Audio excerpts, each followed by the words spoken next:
A micrometer is used to take very precise measurements. There are different kinds of micrometers: inside micrometers, outside, depth micrometers, inch micrometers. Just look them up on Wikipedia. But here I have a metric one. This one measures to the nearest 0.01 millimeters. It says so right here. As you turn the knurls, the measuring parts open up. These are called the spindle and the anvil. The spindle moves, the anvil does not.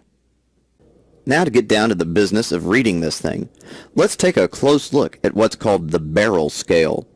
I'll have Sparky, my dog, help me out. He's a pointer. You read the barrel scale by looking at the edge of the part that turns. This part's called the thimble.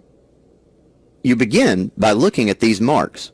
You'll notice there are two sets of marks and a line. The marks above the line are millimeters. The marks below the line are half millimeters. Let's stop here a minute and be sure you're with me. What do you think the barrel scale is showing right now? Hit the pause button and think about it. If you said 12 millimeters, you were right. If you didn't, well, there's more to life than being right all the time.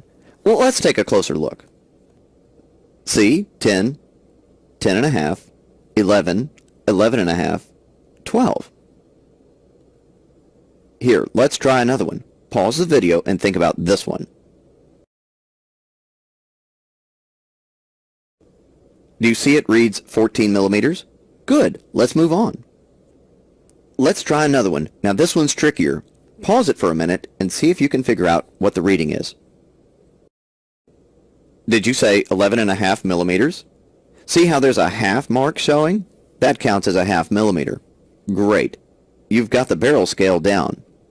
Remember that we said this mic would measure down to the nearest 1/100th of a millimeter? Well, here's what that would look like on the barrel.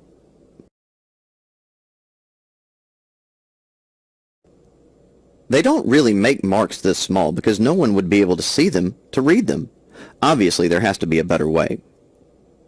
Remember that each mark on the barrel is equal to 1/2 millimeter. Another way to think of a half is by saying 0.5. Another way is by saying 0.50 or 0.50. Now, let's put 50 marks on the thimble. As we turn it, the thimble can count from 1 to 50 for us. That means that each mark on the thimble is equal to 0.01 millimeters.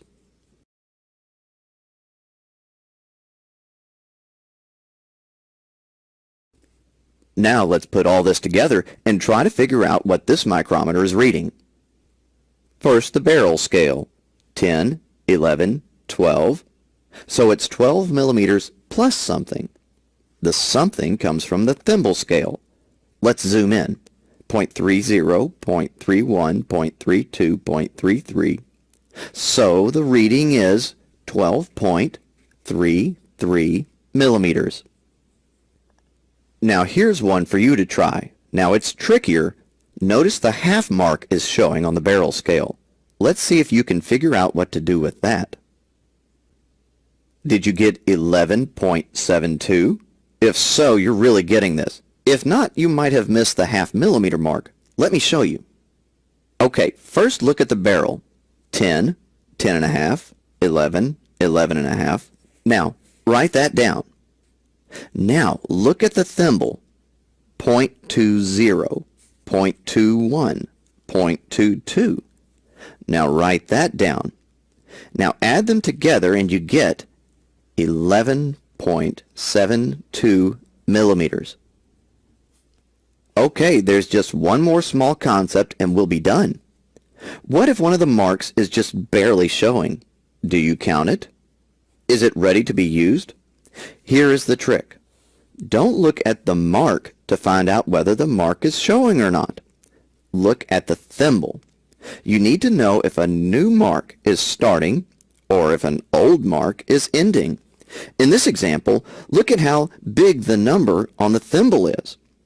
It's showing about 0.47 millimeters. That's a big number for the thimble. Remember, the scale only goes up to 49. Since the scale is nearing the end, it's ending, and so you don't count a mark that's barely showing. The trick is to find which side of the 0 you're working on. If you're not yet to 0, it's not yet a mark. Okay, I've moved the micrometer just a little bit.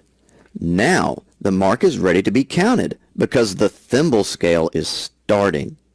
You see that the numbers on the thimble are small because the 0 just passed by.